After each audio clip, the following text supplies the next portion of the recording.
Hello and good morning to all dear friends. My name is doctor Siddharth के घाट विसावे और आज के इस वीडियो में हम चर्चा करेंगे मानवीय अंतर संबंधों के बारे में।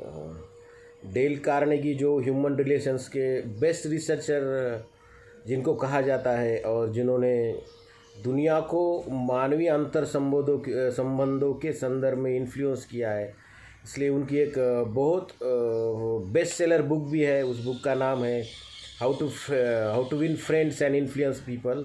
इस बुक में डेल कार्नेगी कहते हैं कि commitment is the most important tool in any kind of relation. आपके जो भी संबंध हो, जैसे आपके दोस्ती के रिलेशन हो, पति पत्नी के रिलेशंस हो, गर्लफ्रेंड बॉयफ्रेंड के रिलेशंस हो, या किसी तरह का बाप बेटे का रिलेशन हो, इस रिलेशंस में कमिटमेंट का होना बहुत ज़रूरी होता है।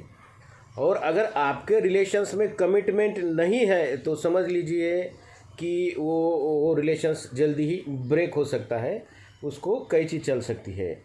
अब क्या होता है, ये commitment it should be from both the sides.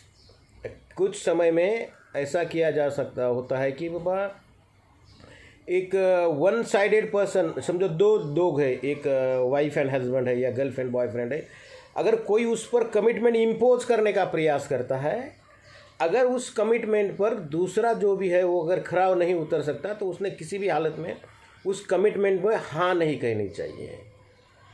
अगर वो ना कहता है तो जो कमिटमेंट इम्पोज कर रहा है वो कुछ देर के बाद अपनी जिद छोड़ देता है और वो रिलेशन ज़्यादा देर तक ब्रेक नहीं रहते, वो समझ जाता है बाद में।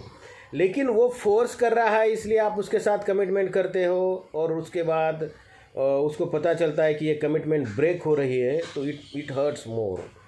सो डेल कार्नेगी का ये जो सिद्धांत, ये जो थ्योरी है, मुझे बहुत अच्छी लगी कि कमिटमेंट को ब्रेक नहीं होना चाहिए। कमिटमेंट बहुत ज़रूरी है। आप भी अगर आपके जीवन में किसी के साथ कोई आपके ऊपर कमिटमेंट इम्पोज कर रहा है तो ना बोलना सीखिए। अगर वो कमिटमेंट आप पूरी नहीं कर सकते हो तो उसको थोड़ी देर ना बोल दीजिए, वो थोड़ी देर के लिए नाराज़ हो जाएगा। लेकिन आप उस कमिटमेंट के बारे में हाँ बोलते हो और उसको बाद में उसको धोखा देते हो तो ये परमानेंट रिलेशनशिप ब्रेक हो सकती है। क्योंकि मानवीय अंतर संबंधों के बारे में जितना रिसर्च, जितना स्टडी डेल कार्नेगी ने किया है, शायद ही दुनिया में किसी ने किया होगा। कि दुनिया के जितने भी इन्फ्लुएंशियल पीपल हैं उन सब ने उस बुक को रेफ़र करके उसकी क्लिप्स को जानकर ही लोगों को इन्फ्लुएंस करने का प्रयास किया है। So that's all for today's. Thank you so much.